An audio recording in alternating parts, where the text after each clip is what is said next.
Ito po, baka matawa kayo sa akin dito. Ito po, pinag-isipan ko kung i-vlog ko eh. Ako baka magtawanan po kasi kayo, no? Pero sige na nga. Magbigyan natin. Dahil sabi niya, baka nga raw, malay mo, di ba? Pero ako gagawin kong vlog ito. Pero ngayon pa lang po sinasabi ko, hindi ko pinaniniwalaan ito. Ano po? O ito. Yung the Antichrist daw po, parang sinasabi nila, the return of the fallen ones, yung Nephilim. May lahing Nephilim daw. Okay? Okay, tingnan po natin yung pwede nating ilagay dito na suporta. Ito yung introduction natin. The Bible tells us that in the last days, evil will reach its peak. Many believe that the Antichrist will not just be a mere man. O dyan, palpak na sila. O sabi nila, yung Antichrist daw will not just be a mere man, but a being connected to the ancient Nephilim. Alam niyo ba yung mga Nephilim? Yung mga fallen angels, no? The fallen ones, ang tawag sa kanila rin, sa ibang salin, sila po yung, naglakad din po sa mundong ito. They walk on earth long time ago. Okay. This is not just a story. It is a cosmic war. Satan wants to copy what God did. God sent Jesus. O nga naman, tingnan niyo ang ginawa ng demonyo. Kinokopya talaga niya yung ginagawa ng Diyos. O kasi pinadala po ng Ama ang kanyang anak, fully God and fully man, si Jesus, hypostatic union. Ngayon, si Satan will send his own son also, a being of mixed origin, powerful, supernatural, and completely evil.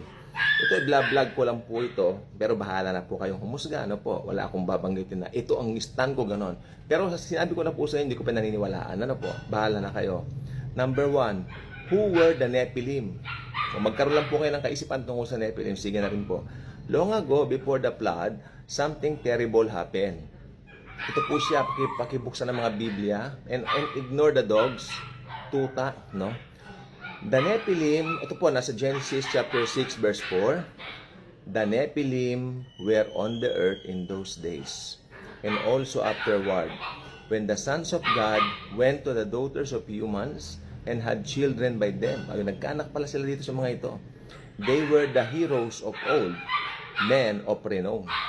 Genesis chapter 6, verse 4. Now, what does this mean?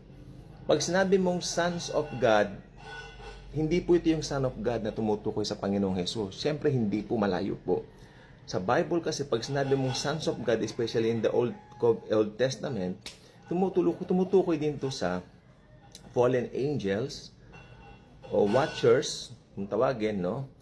Who left their place in heaven. Di ba nagkaroon nga po ng rebellion at pinili ng mga fallen angel na ito, nakisatanas sila sumama. Lucifer dati ang pangalan ni Satan, meaning an angel of light. Marunong sa music, si Lucifer, ha? Oh. Tapos, meron din tinatawag na daughters of men.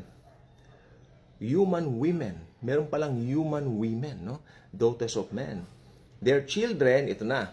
Ito kasi, yung sons of God daw, yung fallen angels, at saka yung daughters of men, parang nagsiping, nagtalik. Ngayon, ang kanilang naging children, Nephilim. O, di ba? Nasa Bible naman po yan eh. Nasa Bible po ito. Their children, ang tawag, the Nephilim. The word means the fallen ones, or those who cause other to fall. They were giants. Alam nyo, higante. Superhuman, violent, and corrupted God's creation. God judged them with the flood, but their spirits remained as demons. Kasama po sila sa mga na sinira ng Panginoon doon sa baha. O ngayon, ito na po yung pinakapuso natin. Baka maabot na tayo ng 10 minutes sa TikTok. Why the Antichrist could be a Nephilim? The Bible gives us clues that the Antichrist will be something more than human. O, ito lang naman po sabi ko nga po, bahala na kayo. Okay, number 1, why the Antichrist could be, hindi ko sinabing he is, but could be a Nephilim. Number 1, he is the seed of the serpent. Okay, God promised there would be a war between two lines. Tingnan po niya ito sa Genesis chapter 3 verse 15. I will put enmity between you and the woman, and between your offspring and hers. Okay? He will crush your head, and you will strike his heel. He will crush your head. Sinong he yun? Si Jesus Christ. Yung kanyang paa, di ba pinakuan yon? Kaya na-crush yung head ni Satan nung pinakaw si Jesus sa cross. Yun ang katuparan noon. O ngayon, pangalawang dahilan daw, dahil ito ay offspring of the woman. Okay? Tapos, he is the seed of the serpent, yung Nephilim, di ba? Pero si Jesus Christ, tinatawag din siyang offspring of the woman. Di ba? Tapos, yun namang the Antichrist daw, tatawaging offspring of the serpent. So, si Satanas gusto niyang imimik lahat ang patungkol sa Panginoon. So, si Jesus, offspring of the woman, si Mary, yun ang kanyang mother dito sa lupa, offspring of the serpent naman si Antichrist. Just as Jesus was, just as Jesus was divine, born of a woman, the Antichrist will be a demonic being born of humanity, a modern Nephilim. Number 2, ano ba ang dahilan? Bakit daw tinatawag din na pwedeng maging yung Antichrist isang Nephilim? Number 2 dahilan, he has supernatural power. Okay. Ito, makukontra ko po ito. Tingnan nyo ha. Revelation chapter 13 verse 2. The dragon gave the beast his power and his throne and great authority. Yun ang dahilan. Dahil binigyan naman siya ng kapangyarihan ng dragon, si Satanas. Kaya may power siya. Pero it doesn't follow na Nephilim siya. Ano po? Yung paniwala ko. Pero ganun pa man, bahala na po kayo. The dragon gave the beast his power and his throne and great authority.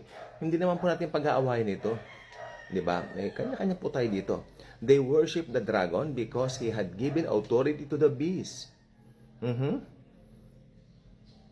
Pag binigyan mo pala ng power yung beast, i-worship ng tao yung beast, at lahat ng papuri pupunta kay Satanas, yung dragon. Talagang balak ni Satanas nung pamasamba siya. Ano po? And they also worship the beast. So, sinasamba nila talaga. Revelation chapter 13, 2-4. He will perform miracles, seem to die, and rise again. Kasi mamamatay nga po yung Antikristo, and then mabubuhay muli. Pero may pandaraya po doon. Ako hindi ako naniniwala ng yun. Basta may pandaraya po doon. Kasi dadayain niya ang mundo. Di ba? Para sa akin ganun po. He will perform miracles, seem to die.